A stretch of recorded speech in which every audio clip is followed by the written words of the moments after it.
প্রিয় দর্শক, শুভেচ্ছা জানবেন। ইনফো এক্সপ্রেস বিডিতে স্বাগত জানাই। আমি মাসুদুল হাসান রনি। জুলাই গণ অভ্যুত্থানে গণহত্যার অভিযোগে সম্প্রতি বাংলাদেশ আওয়ামী লীগের সকল কার্যক্রম নিষিদ্ধ করে সরকার প্রজ্ঞাপন জারি করেছে। অভিযুক্তদের বিচার ও দল হিসেবে আওয়ামী লীগের বিচার শেষ না হওয়া পর্যন্ত এই নিষেধাজ্ঞা বহাল থাকার কথা বলা হয়েছে। এই বিচার প্রক্রিয়া কতদিন চলবে তার কোনো সুনির্দিষ্ট ব্যাখ্যা সরকারের তরফ থেকে দেওয়া হয়নি। রাজনৈতিক দল নিষিদ্ধের প্রভাব কি পড়বে এবং গণতান্ত্রিক ব্যবস্থা উত্তরণে কতটা বাধাগ্রস্ত করবে, কেমন হবে বাংলাদেশের ভবিষ্যৎ রাজনীতি, আজ এইসব বিষয় নিয়ে আমরা কথা বলবো। আমাদের সাথে আছেন বিএনপি চেয়ারপারসনের ফরেন অ্যাফেয়ার্স অ্যাডভাইজারি কমিটির স্পেশাল অ্যাসিস্ট্যান্ট মেম্বার আইনজীবী ফারজানা শারমিন পুতুল, আছেন সাংবাদিক রাজনৈতিক বিশ্লেষক মঞ্জুরুল আলম পান্না। আপনাদের দুজনকে স্বাগত জানাই। শুরুতেই ফারজানা শারমিন পুতুল, আপনার কাছে জানতে চাইছি, জনগণের কৌতূহল এবং প্রশ্ন একটা, আওয়ামী লীগ নিষিদ্ধের দাবিতে বিএনপি কেন রাজপথে ছিল না, বা প্রথম থেকে জুলাই গণ অভ্যুত্থানের পর থেকে তারা একরকম নিশ্চুপই ছিল। আদৌ কি আপনারা এই দাবির পক্ষে? আওয়ামী লীগ নিষিদ্ধের বিষয়ে বিএনপির সুস্পষ্ট কোনো বক্তব্য আমরা কিন্তু পাইনি, যদিও আপনাদের মহাসচিব মির্জা ফখরুল ইসলাম আলমগীর গত রোববার এক বিবৃতিতে আপনারা আনন্দিত এই বিষয়টা প্রকাশ করেছে। আপনাদের অবস্থানটা আসলে কি? ধন্যবাদ রনি ভাই আপনাকে, এবং আজকের এই শোতে যারা আমাদেরকে দেখছেন এবং শুনছেন সকলকে আমি শুভেচ্ছা জানাচ্ছি। বিএনপি বরাবরই তাদের স্ট্যান্ডসে একদম স্পষ্ট ছিল, আছে এবং থাকবে। আওয়ামী লীগ একটি সন্ত্রাসী এবং মাফিয়া সংগঠন। এই সংগঠনটি যে কোনো ধরনের অন্যায় সন্ত্রাসী কর্মকাণ্ড থেকে যদি এই দলটিকে বিরত রাখা যায় যে কোনো উপায়ে, সেটার জন্য কিন্তু বিএনপি সবসময় আনন্দিত, এবং বিএনপি কিন্তু সবসময় এটা বলে এসেছে যে এদের কিন্তু বাংলাদেশের মাটিতে আর কোনোভাবেই রাজনীতি করার কোনো অধিকার নেই, এখতিয়ার নেই। কারণ তারা বাংলাদেশের জনগণের সাথে, বাংলাদেশের সাথে যে বেইমানিটা করেছে, বাংলাদেশকে বিশ্ববাজারে যে বদনামের জায়গায় নিয়ে গেছে, যে অপমানের জায়গায় নিয়ে গেছে, মাফিয়াতন্ত্র ক্রিয়েট করে, ক্রস ফায়ার করে, গুম করে, বিচার বিরুদ্ধে হত্যা করে, মামলা দিয়ে যে জায়গায় বাংলাদেশের ইমেজটাকে নিয়ে গেছে, এই জায়গা থেকে আওয়ামী লীগের মতো মাফিয়া সংগঠনের ক্ষমা পাওয়ার আর কোনো এখতিয়ার নেই। সেই জায়গাটা থেকে বিএনপি কখনোই চায়নি যে এই সংগঠনটিকে এমনভাবে বাংলাদেশ থেকে বিতাড়িত করা হোক, অথবা তাদের কার্যক্রম অথবা সংগঠন হিসেবে তাদের যে কোনো ধরনের কর্মসূচিকে নিষিদ্ধ করা হোক, যেটা আসলে কোনোভাবে রিয়েল কোনো ইম্প্যাক্ট ফেলবে না। আপনি জিজ্ঞেস করেছেন যে কেন বিএনপি নিষিদ্ধের ব্যাপারে সোচ্চার না। দেখুন, বিএনপি একটি প্রো ডেমোক্রেটিক দল, বাংলাদেশের সব থেকে পুরনো গণতান্ত্রিক দল বলতে যদি কিছু বোঝে, এটা হচ্ছে বিএনপি এখন বাংলাদেশে আছে। বিএনপি জানে যে একটি গণতান্ত্রিক যে কালচার, ডেমোক্রেটিক যে কালচার, ডেমোক্রেটিক যে নর্মস, ডেমোক্রেটিক যে পলিসি, এটার সাথে কোনোভাবেই কোনো রাজনৈতিক দলকে নিষিদ্ধ করাটা কিন্তু যুক্তিযুক্ত না। তাহলে সেই গণতান্ত্রিক কালচারটা থাকে না, গণতান্ত্রিক নর্মসটা থাকে না। এটাকে আপনারা যেভাবে আজকে বর্তমান সরকার একটি বলতে পারি আমি যে একটি সংগঠনের বা দুটি সংগঠনের বা কতিপয় হাজার বা লক্ষ মানুষের, লক্ষ মানুষ হয়নি, হাজার হাজার মানুষের দাবির মুখে, রাস্তায় নামার মুখে চাপে পড়ে নিষিদ্ধ ঘোষণা করলো। দল হিসেবে নিষিদ্ধ করেনি এটাকে, সংগঠন হিসেবে নিষিদ্ধ করেনি, নিষিদ্ধ করেছে তাদের কার্যক্রমকে। এটা যেটা করেছে, আসলে এটার কোনো পজিটিভ ইম্প্যাক্ট পড়বে কিনা, পজিটিভ ইম্প্যাক্ট বাদ দেন, এটাকে আসলে যে উদ্দেশ্যে করা, সেই উদ্দেশ্যটা সরকার সাধন করতে পারবে কিনা, সেটা নিয়ে বিএনপির যথেষ্ট পরিমাণে সন্দেহ রয়েছে। কারণ আপনি যখন বিচারিক প্রক্রিয়ায় একটি কাজ সম্পন্ন করবেন, তার একটি ইম্প্যাক্ট থাকবে। আপনি যখন গায়ের জোরে একটি কাজ সম্পন্ন করবেন, তখন একটি ইম্প্যাক্ট থাকবে। আবার যখন আপনি কিছু কিছু একটু আচরণ করবেন, একচোখা আচরণ, যেমন আপনি দেখেন যে আন্দোলনের মুখে এই সংগঠনের কার্যক্রমকে নিষিদ্ধ করা হলো, এটার পরে বাংলাদেশে গত 3 দিন যাবৎ আমরা যারা প্রফেশনালস আছি, আমাদেরকে কোর্টে পৌঁছাতে হয় একটি নির্দিষ্ট সময়ে। সো পুরো বাংলাদেশে, ঢাকা শহরে যেভাবে রাস্তা ব্লকেট, আন্দোলন চলছে, দাবি চলছে, সো আমরা একই সাথে 2-3টে কাজ করেছি। একটা হচ্ছে যে আমরা বাংলাদেশকে এবং বিশ্বকে আরেকটি উদাহরণ দিয়েছি যে আমি চাপের মুখে পড়ে এক্সিকিউটিভ অর্ডারে একটি দলকে নিষিদ্ধ করে দিলাম, দলের কার্যক্রমকে নিষিদ্ধ করে দিলাম, কিন্তু এটার ইম্প্যাক্ট ভালো হবে না। এটা আমি আপনার কাছে বলে দিলাম, আপনি এটা লিখে রাখতে পারেন, এটার ইম্প্যাক্ট ভালো হবে না, ইদার জিরো হবে অথবা নেগেটিভ হবে। তৃতীয়ত হচ্ছে আমি এটা প্রমাণ করে দিলাম যে যেইভাবে ফ্যাসিজম তৈরি হয়েছিল বাংলাদেশে, যে ফ্যাসিজমকে দূর করার জন্য জুলাই গণঅভ্যুত্থানে আমরা, আমাদের সন্তানরা, আমাদের পিতারা, আমাদের মেয়েরা, আমাদের ভাইরা, বোনেরা রক্ত দিল, জীবন দিল, পঙ্গুত্ব বরণ করলো, এখনো হাসপাতালে বসে কাতরাচ্ছে, যাদের সামনের দিনগুলো, ভবিষ্যৎ কিভাবে চলবে আমরা জানি না, তাদের পুনর্বাসন কিভাবে আমরা জানি না, এত ত্যাগ থেকে তিতিক্ষার বিনিময়ে যে জুলাই অভ্যুত্থান হলো, সেই অভ্যুত্থানের যেই আইডিওলজি ছিল, যে আমাদের চাওয়াটা ছিল, যে স্বপ্নটা ছিল, সেই জায়গা থেকে কিন্তু আমরা সরে এসে আমরা আবার গায়ের জোরে গুটিকতক আওয়াজের ক্ষেত্রে কিন্তু আমরা এটাকে নিষিদ্ধ করলাম, এমন ভাবে নিষিদ্ধ করলাম যেটা আসলে কোনো ধরনের পজিটিভ ইম্প্যাক্ট বাংলাদেশে পড়বে বলে আমি মনে করি না। অথচ আবার একইভাবে যখন বেশ কিছু ছাত্র সংগঠন, আপনি বলেন যে শুধু শুধু ছাত্র সংগঠন না, গত কয়েকদিন আমরা দেখেছি যে নারীদের একটি আন্দোলন হয়েছে, শিক্ষকদের আন্দোলন হয়েছে, জগন্নাথ বিশ্ববিদ্যালয় আন্দোলন হয়েছে, আমরা এখানে কিন্তু একচোখা আচরণ দেখেছি। কাউকে কাউকে খাতির যত্ন করে আন্দোলন করতে দেয়া হচ্ছে, কাউকে কাউকে লাঠিচার্জ করা হচ্ছে, কারোর উপরে টিয়ার গ্যাস দেয়া হচ্ছে। তো এই যে দ্বিমুখী আচরণ, আপনি খেয়াল করবেন যে আওয়ামী লীগ সরকারের পতনটা কেন হলো? আমরা 17 বছর অত্যাচারের শিকার হয়েছি, মাঠে ছিলাম, কেন ছিলাম? যে সরকারের একচোখা আচরণের কারণে। বেনিফিট হচ্ছে একটি গোষ্ঠী, বাকি পুরো বাংলাদেশ জ্বলছে। তো এখনো যদি একই সেই এক্সাম্পল গুলো বাংলাদেশে দেখা যায়, যে হাসনাত আবদুল্লাহরা যখন যমুনার সামনে যেতে চান, ব্যারিকেড ভেঙে ফেলেন, কোনো কিছু হয় না, আর অন্যান্য সংগঠনগুলো যখন রাস্তায় নামতে চান, তখন তাদের উপরে নারী হোক, শিক্ষক হোক, অন্যান্য ছাত্র সংগঠন হোক, এই যে একচোখা আচরণ, এটা কি গভর্নমেন্ট সম্পর্কে কোনো ভালো মেসেজ দিচ্ছে কিনা দেশকে এবং বিদেশকে?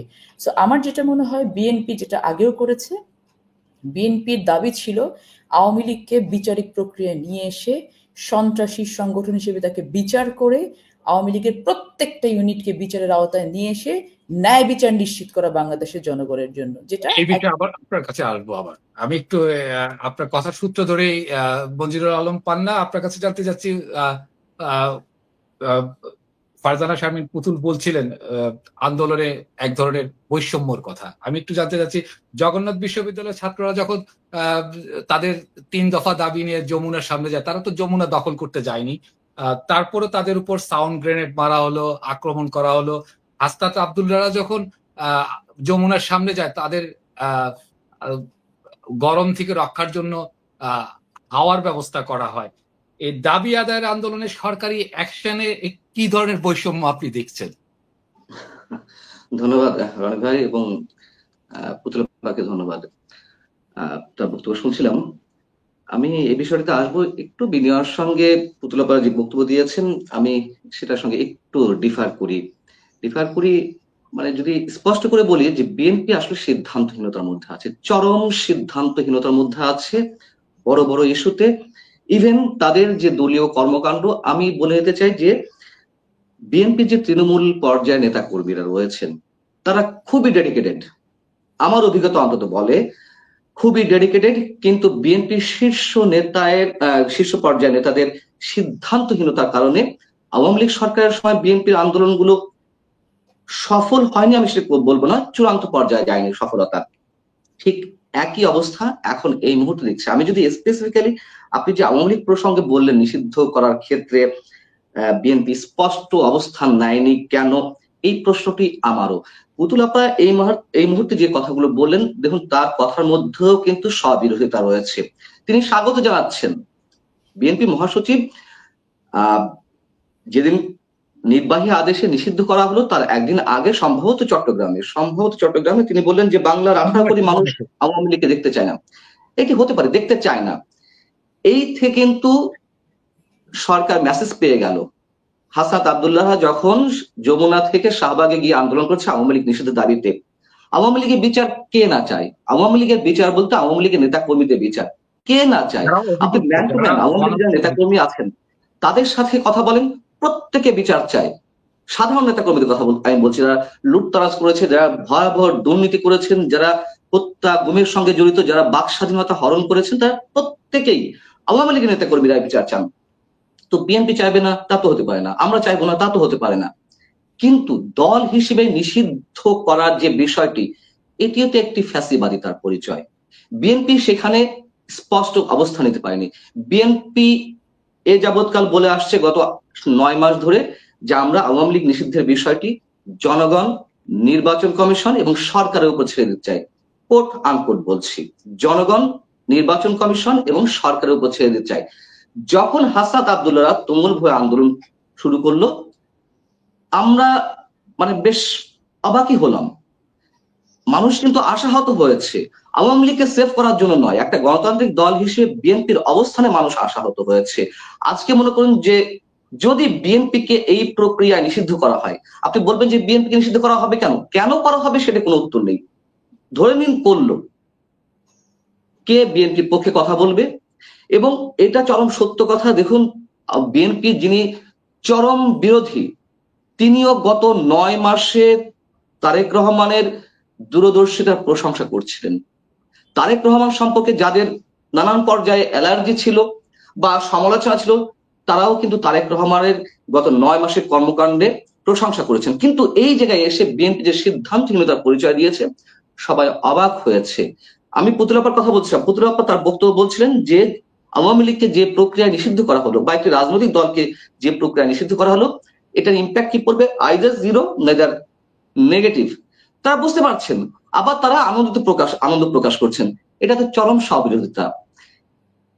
আমি আওয়ামী লীগ নিষিদ্ধের বিষয়ে বিএনপির যে অবস্থান, হাটে মাঠে কাজ করি তো আমরা, এবং বিএনপির যারা মানে ওপেন কথা বলতে পারেন না, মানে ভয় পান পদ পদবীর জন্য, অথবা সবাই যারা জি ভাই করেন ফেসে এসে, তাদের কারণে কিন্তু বিএনপিকে খেসারত দিতে হয়েছে, সামনে আরো খেসারত দিতে হবে। নির্বাচন ইস্যুতে বিএনপির যে অবস্থান, আপনি দেখুন 9 মাস হয়ে গেল। আমি পুতুলাপার সঙ্গে একটা জায়গায় একমত, বিএনপি এই মুহূর্তে, আগে পরে আমি বলবো না, এই মুহূর্তে বাংলাদেশের সবচেয়ে জনপ্রিয় দল, যদিও তার জনপ্রিয়তার মাপকাঠি ব্যারোমিটারে নামছে, তো মানে নিচের দিকে যাচ্ছে, চাঁদাবাজি বা সন্ত্রাসী কর্মকাণ্ড। যদিও তারেক রহমান সাহেব তিনিও কিছু কিছু ক্ষেত্রে অ্যাকশন নিয়েছেন, বিএনপি অ্যাকশন নিয়েছে বোধহয়, আমি যদি ভুল না হয় 3000-এর উপর নেতা কর্মীকে সম্ভবত বহিষ্কার করা হয়েছে। তো পারছে না, তো বিএনপি তো ঠেকাতে পারছে না। কেন পারছে না, এটা তাদের বিষয়, আমরা দেখছি পারছে না। অতএব বিএনপি স্ববিরোধী অবস্থানে আছে।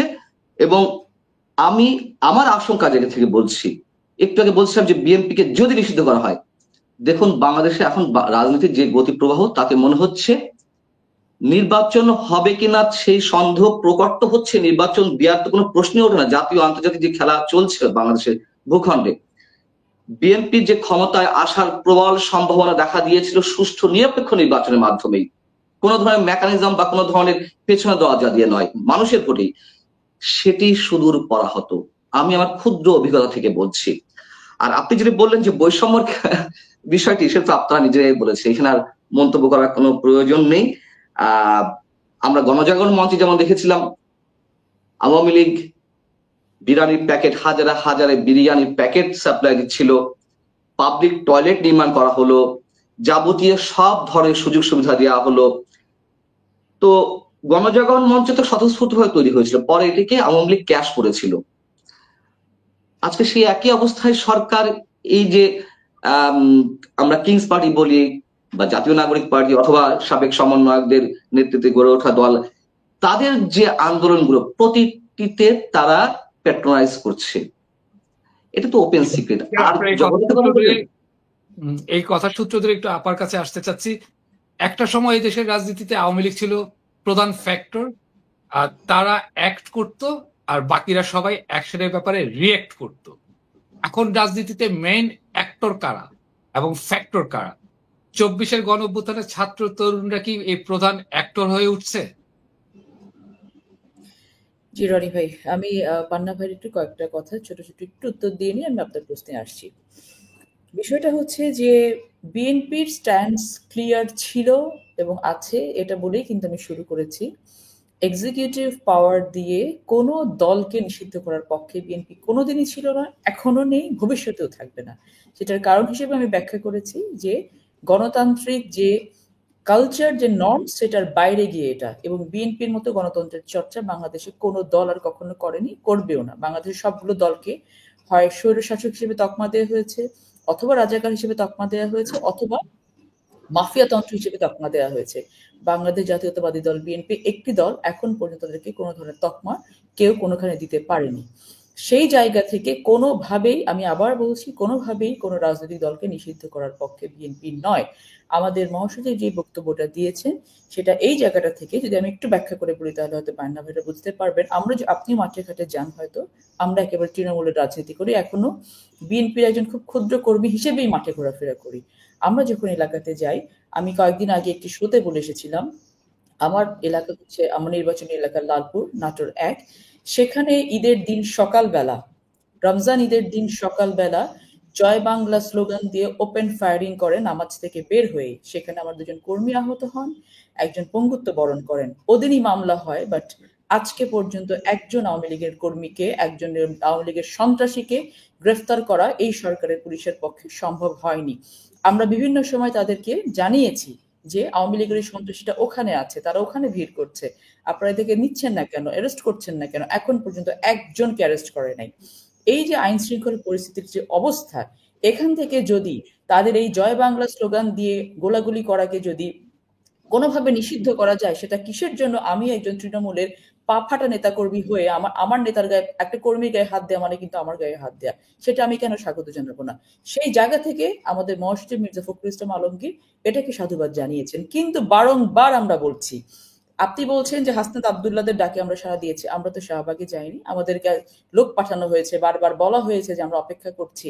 আমরা তো উই ডোন্ট ডু স্টুপিডিটি, এটা স্টুপিডিটি হয়েছে, সেটা আমরা কখনোই করব না। এবং আপনি যেটা আরো বলছেন যে বিএনপির 3000 নেতাকর্মীকে শুধুমাত্র চাঁদাবাজ অথবা সন্ত্রাসী বা দুর্নীতি কর্মকাণ্ডের জন্য বহিষ্কার করা হয়েছে। এটা বহিষ্কার করা দলের দায়িত্ব, শাস্তি কি দল দেবে?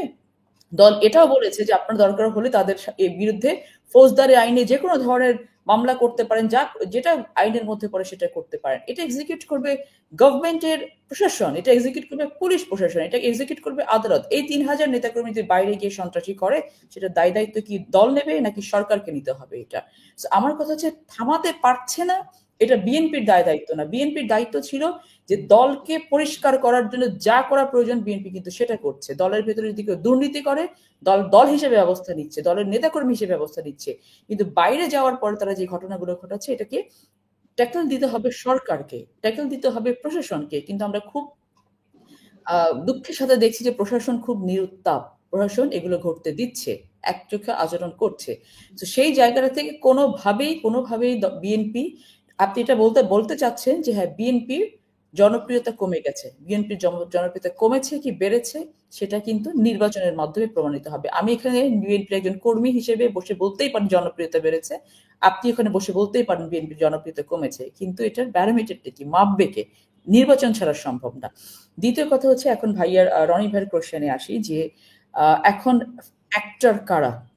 এখনো অ্যাক্টর বাংলাদেশে আওয়ামী লীগ। আমি যদি এই কথাটা বলি আমি কোনোভাবেই ভুল করব না। এখন পর্যন্ত বাংলাদেশে ভেতর থেকে কাজ করছে ফ্যাসিজমের যেই ফোর্সটা ছিল।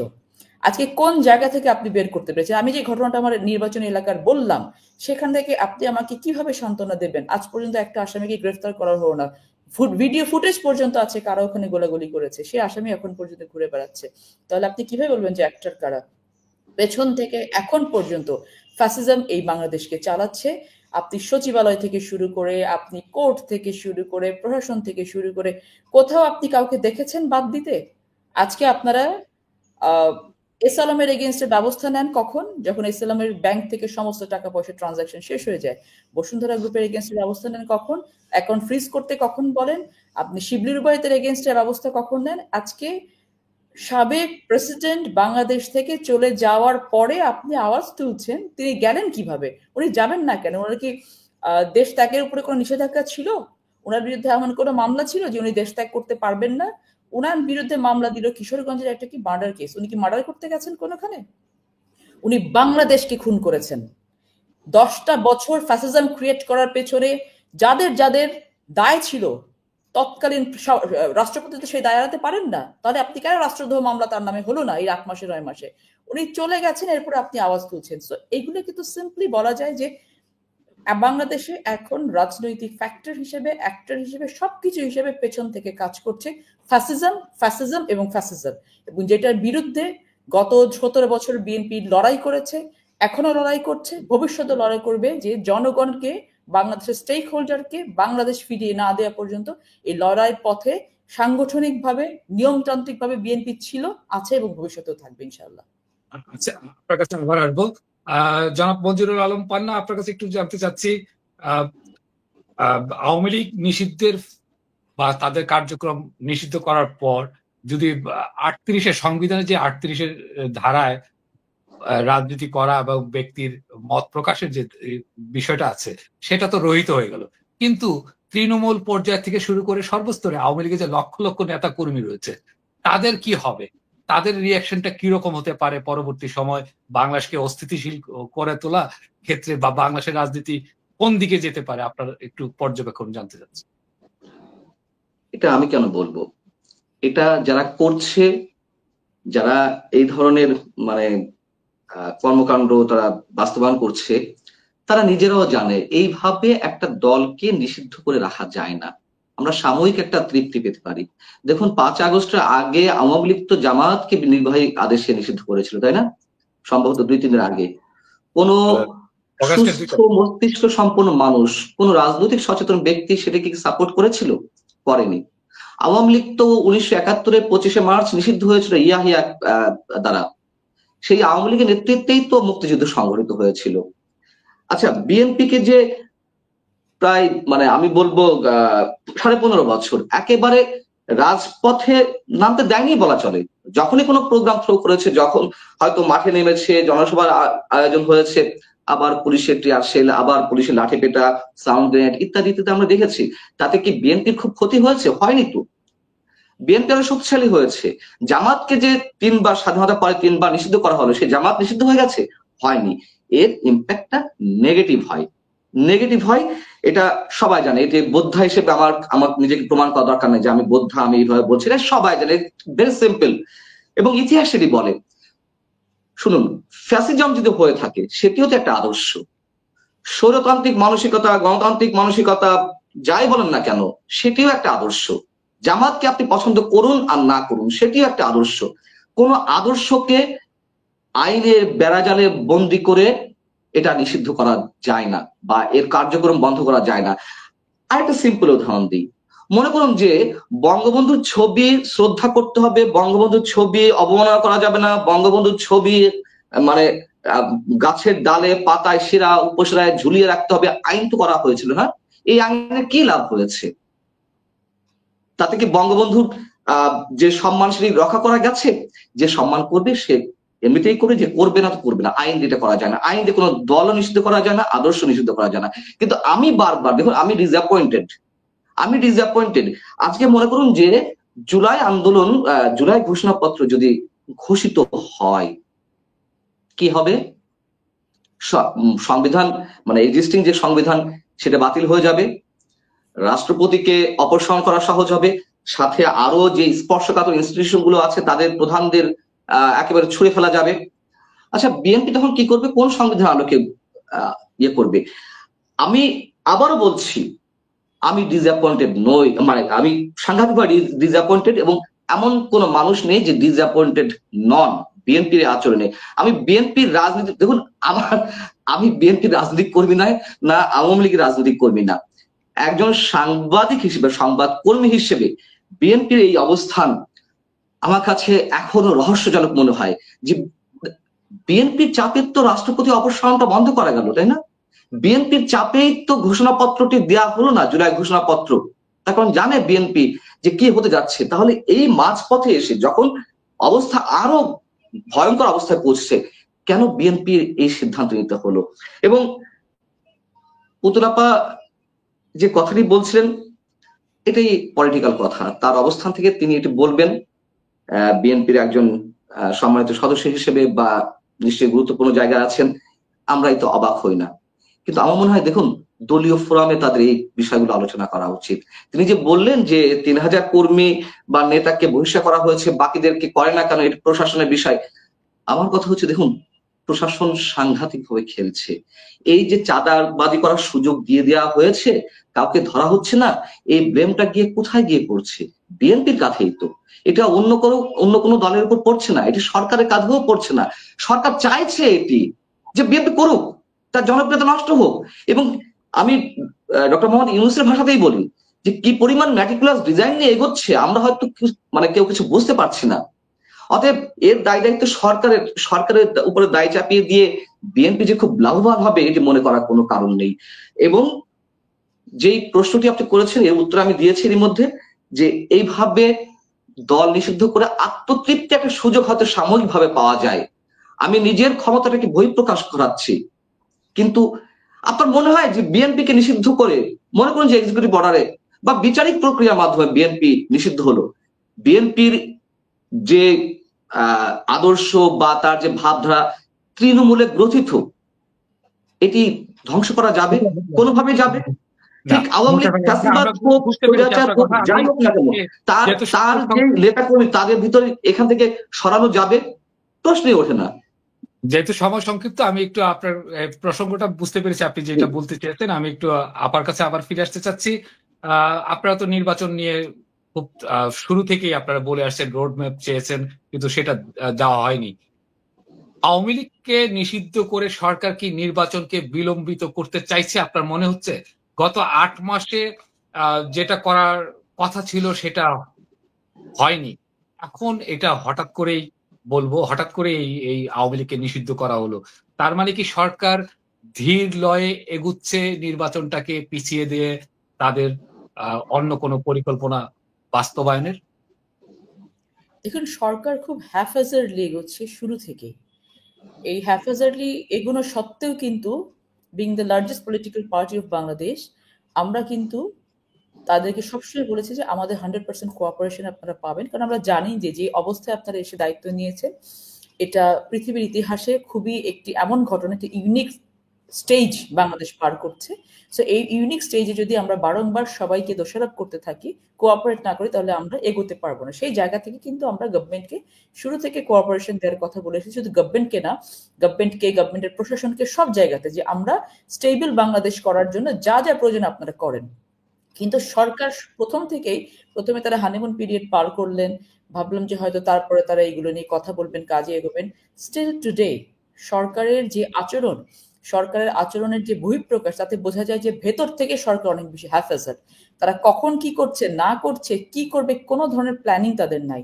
সো আমি এটা মনে করি না যে হয়তো তারা প্ল্যানিং করে আগাচ্ছে যে হ্যাঁ নির্বাচন তারা পিছিয়ে দিবে, এটা করবে সেটা করবে। বাট আমার মনে হয় না যে, শুনুন, আমি সেদিনও একটা জায়গায় বলেছি যে গভর্নমেন্ট এখন যে অবস্থায় আছে, দুদিক দিয়ে মানুষ বিচার করছে যে এই সরকার কি শুধু ভাড়ে কাটছে নাকি ধারেও কিছু কাটছে।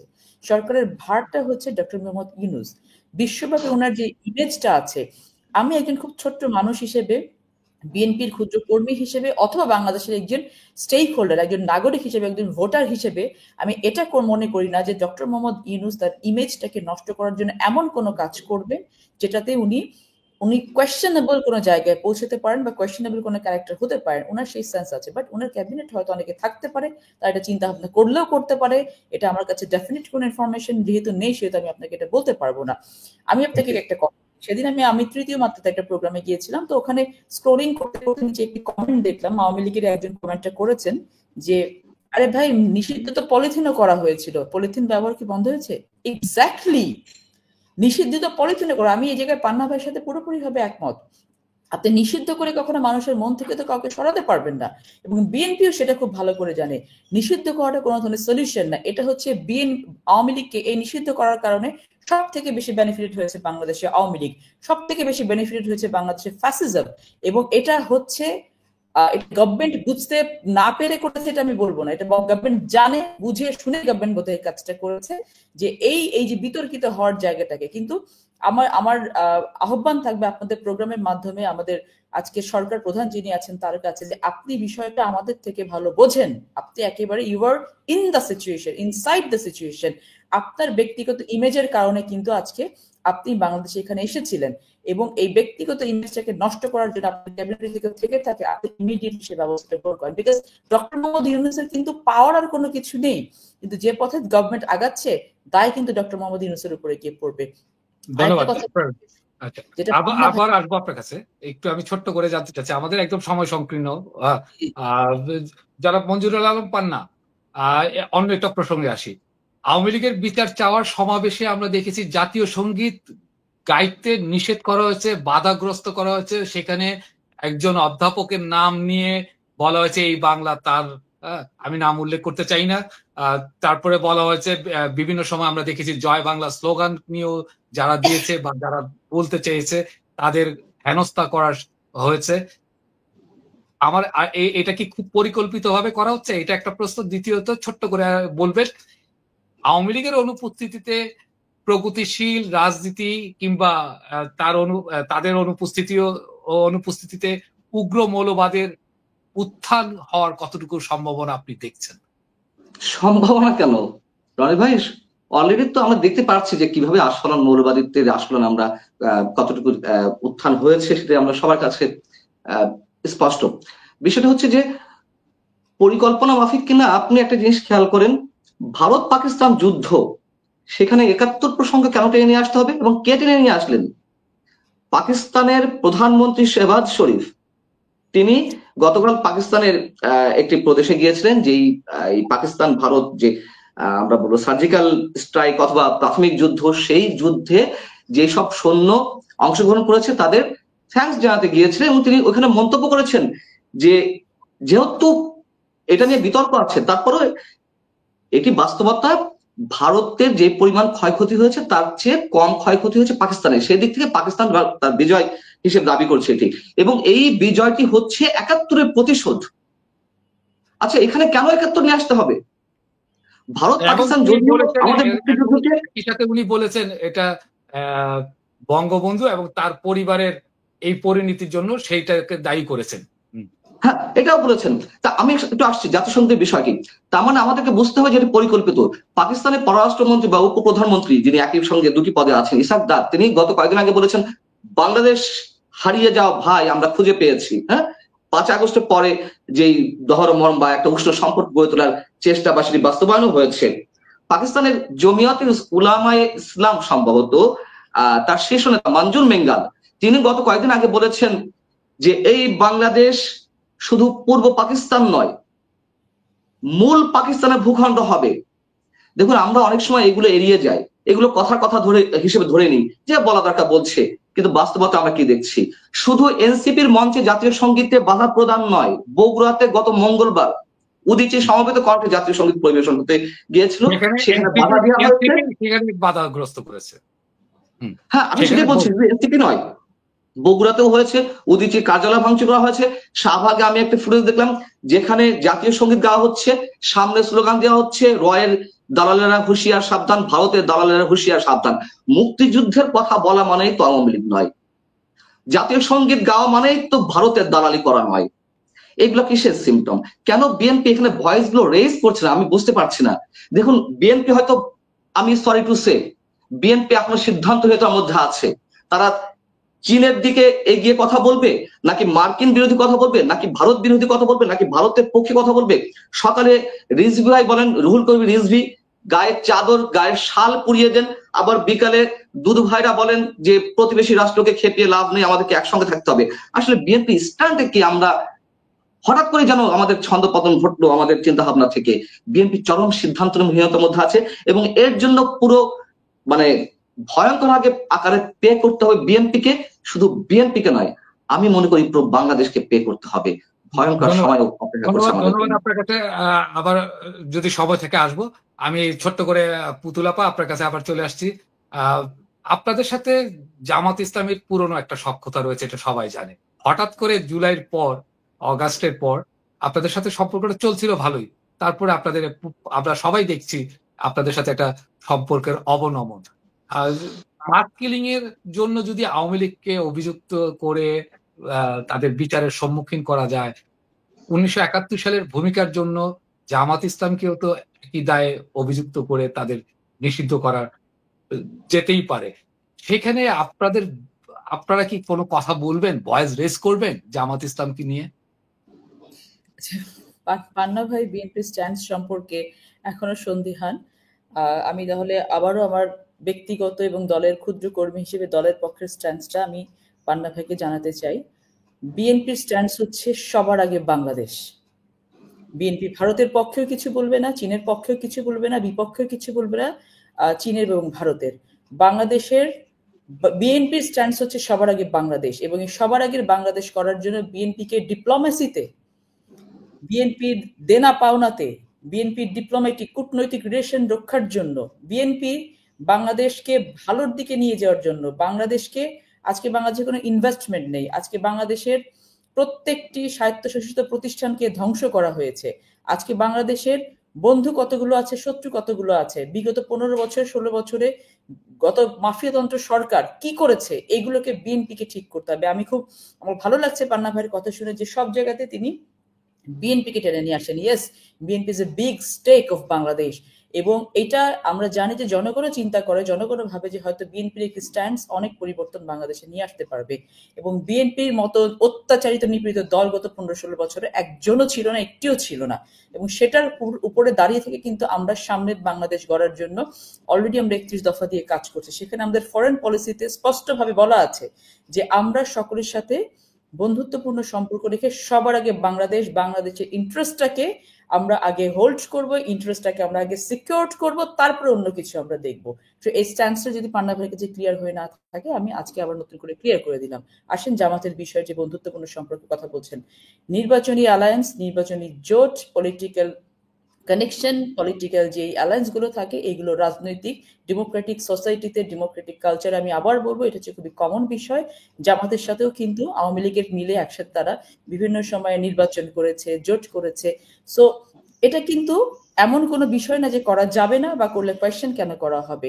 আওয়ামী লীগকে কেন কোয়েশ্চেন করা হয়েছিল না, বিএনপিকে কেন কোয়েশ্চেন করা হয়, সেটার উত্তরটা হচ্ছে যে এই যে মাফিয়াতন্ত্র, তারা একটি হ্যাশট্যাগ দেওয়ার চেষ্টা করেছে, জামাত বিএনপি করে নিয়ে তারা কি সন্ত্রাসী সংগঠন হিসেবে কোথা থেকে ফলস কি সব নিষিদ্ধ কানাডা থেকে কি নিয়ে আসলো, এটা সেটা করার চেষ্টা করলো। সো এটা হচ্ছে মার্কেটিং, তারা মার্কেটিং করার চেষ্টা করেছে।